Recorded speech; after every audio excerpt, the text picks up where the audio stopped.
Bismillahirrahmanirrahim. Assalamualaikum warahmatullahi wabarakatuh. Perkenalkan, nama saya Muhammad Dirja Sarif Cangara dari kelas PTIKD Universitas Negeri Makassar. Dan di kesempatan kali ini saya akan menjelaskan materi UTS yang telah diberikan oleh Bapak Muhammad Asriadi selaku dosen pendidikan kewarganegaraan. Oke, langsung saja ke penjelasan materinya. Di video kali ini ada 6 materi yang akan saya jelaskan, yaitu hakikat dan urgensi identitas nasional, dinamika dan tantangan identitas nasional, hakikat dan urgensi integrasi nasional. Keempat, yaitu dinamika dan tantangan integrasi nasional. Yang kelima, hakikat dan urgensi konstitusi negara Indonesia. Yang keenam, dinamika dan tantangan konstitusi negara Indonesia. Baik, materi pertama yaitu hakikat dan urgensi identitas nasional. Definisinya yaitu kata identitas berasal dari kata identity, yang berarti ciri-ciri atau keadaan khusus seseorang atau jati diri. Kata nasional berarti bersifat kebangsaan atau berasal dari bangsa sendiri, meliputi suatu bangsa. Dalam konteks Dikwar, identitas nasional lebih dekat arti jati diri, yakni ciri-ciri atau karakteristik, perasaan atau keyakinan tentang kebangsaan yang membedakan bangsa Indonesia dengan bangsa yang lain. Kemudian ada jenis identitas terbagi menjadi dua, yaitu identitas primer yang dinamakan juga identitas etnis atau kesukubangsaan, yaitu identitas yang mengawali terjadinya identitas sekunder. Nah, yang kedua, identitas sekunder adalah identitas yang dibentuk atau direkonstruksi berdasarkan hasil kesepakatan bersama. Kemudian ada bentuk identitas terbagi menjadi dua, yaitu yang pertama bentuk identitas secara sosiologis terbentuk dalam proses interaksi, komunikasi dan persinggungan budaya secara alamiah dan melalui perjalanan panjang menuju Indonesia merdeka maupun melalui pembentukan intensif pasca kemerdekaan. Yang kedua yaitu bentuk identitas secara politis. Bentuk identitas nasional Indonesia menjadi penciri atau pembangunan jati diri bangsa Indonesia yang meliputi bendera negara, sang merah putih, bahasa Indonesia sebagai bahasa nasional, lambang negara Garuda, Pancasila, dan lagu kebangsaan Indonesia Raya. Kemudian ada faktor identitas nasional, ya, ada 5, yaitu primordial, tokoh, Bhinneka Tunggal Ika, sejarah, dan terakhir perkembangan ekonomi dan kelembagaan. Kemudian ada beberapa identitas yang tertuang di UU RI nomor 24 tahun 2009. Ada yang pertama mengatur bahasa negara, yang kedua mengatur lambang negara, yang ketiga mengatur bendera negara, dan terakhir mengatur lagu kebangsaan. Oke, materi selanjutnya yaitu dinamika dan tantangan identitas nasional. Azumardi Azra menyatakan bahwa saat ini Pancasila sulit dan dimarginalkan di dalam semua kehidupan masyarakat Indonesia, karena yang pertama, Pancasila dijadikan sebagai kendaraan politik, yang kedua adanya liberalisme politik, yang ketiga lahirnya desentralisasi atau otonomi daerah. Lahirnya peraturan perundang-undangan tentang desentralisasi dan otonomi daerah seperti lahirnya Undang-Undang Nomor 22 tahun 1999 yang diperbaharui menjadi Undang-Undang Nomor 32 tahun 2004 tentang otonomi daerah telah berdampak positif dan negatif. Dampak negatifnya antara lain munculnya nilai-nilai primordialisme kedaerahan sehingga tidak jarang munculnya rasa kedaerahan yang sempit. Kemudian ada tantangan identitas nasional Indonesia, ada 4, yaitu lunturnya nilai-nilai luhur dalam praktik kehidupan berbangsa dan bernegara. Yang kedua, nilai-nilai Pancasila belum menjadi sikap dan perilaku sehari-hari.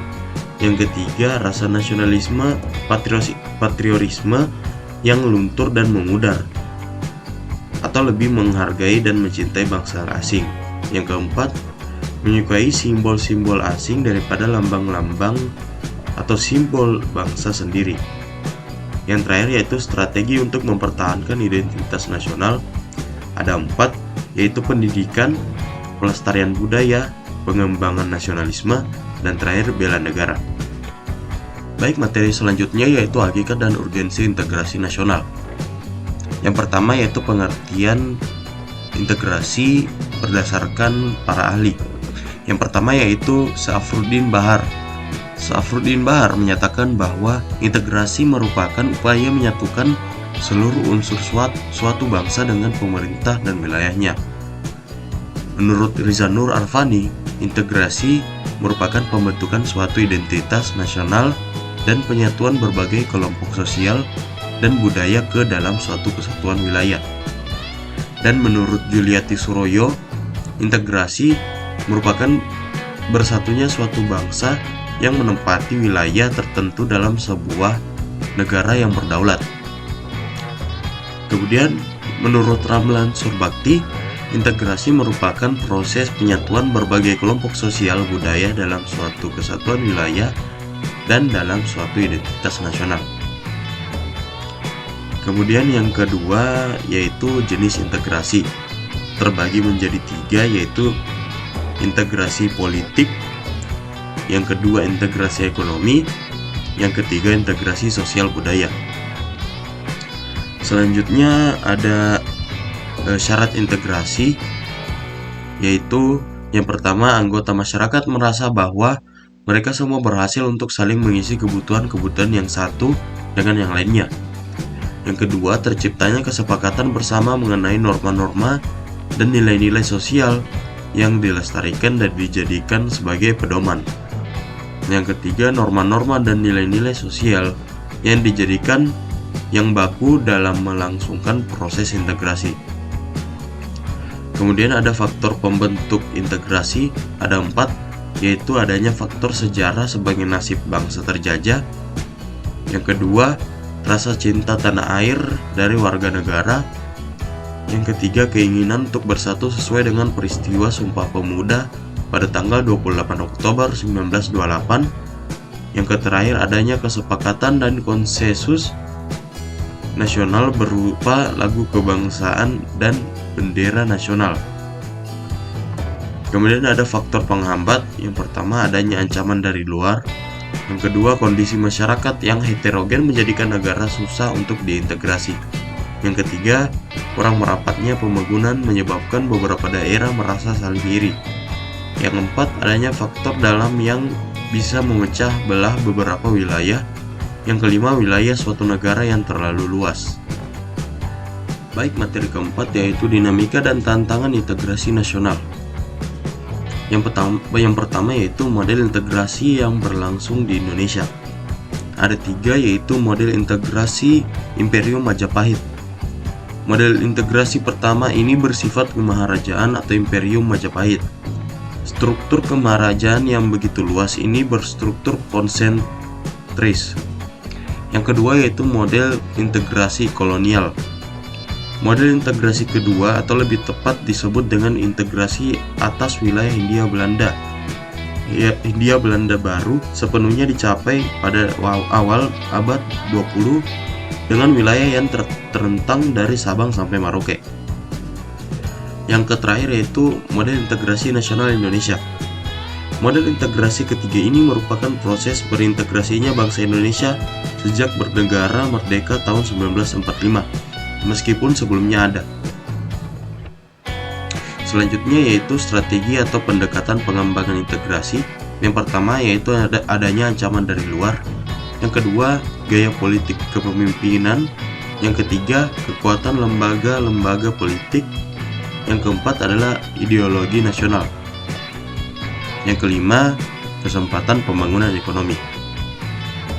Kemudian ada pula kebijakan strategi yang sebaiknya dilakukan di Indonesia, yaitu memperkuat nilai bersama, membangun fasilitas, memperkokoh lembaga politik, membuat organisasi untuk bersama, menciptakan ketergantungan ekonomi antar kelompok, kemudian mewujudkan kepemimpinan yang kuat, membubarkan antar tradisi dan budaya lokal, menguatkan identitas nasional.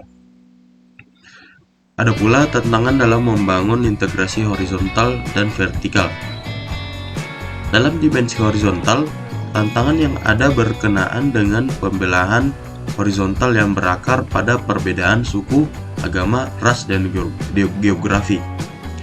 Sedangkan dalam dimensi vertikal, tantangan yang ada adalah berupa celah perbedaan antara elit dan massa, di mana latar belakang pendidikan kekotaan menyebabkan kaum elit berbeda dari massa, yang cenderung berpandangan tradisional.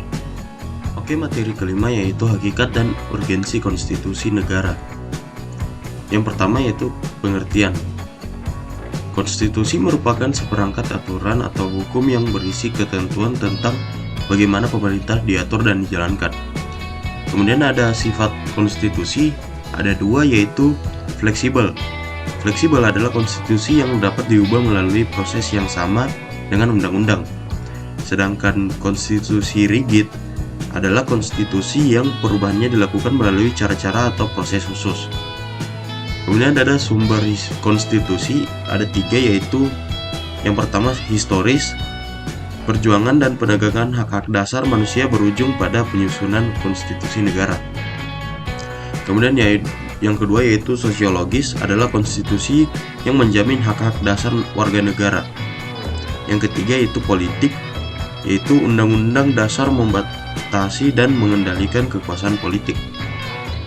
Kemudian ada fungsi konstitusi yaitu landasan penyelenggaraan negara. Yang kedua membatasi kekuasaan pemerintahan. Yang ketiga menjamin hak asasi warga negara. Adapun hal-hal yang dimuat yaitu organisasi negara. Yang kedua HAM. Yang ketiga prosedur yang mengubah UUD. Kemudian ada cita-cita rakyat dan ideologi negara.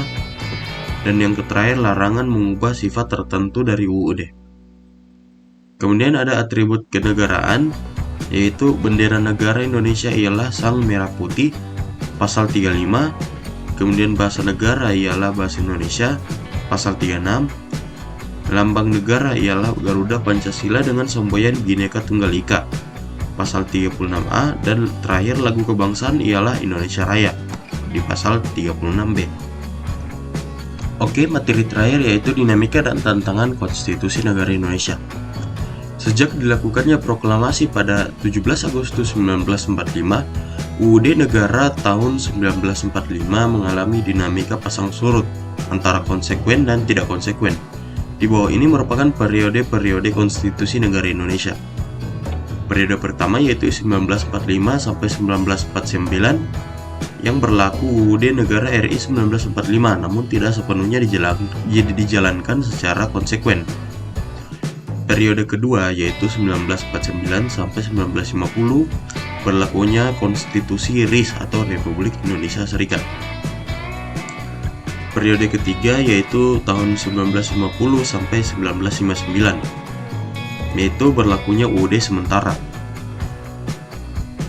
Kemudian ada periode keempat yaitu pada tahun 1959 sampai 1999 berlakunya kembali UUD negara 1945 melalui Dekret Presiden 5 Juli 1959, penerapan Nasakom, pembubaran parpol, dan pengangkatan presiden seumur hidup oleh MPR pada tahun 1959 sampai 1966. Kemudian periode terakhir yaitu pada tahun 1999 sampai sekarang.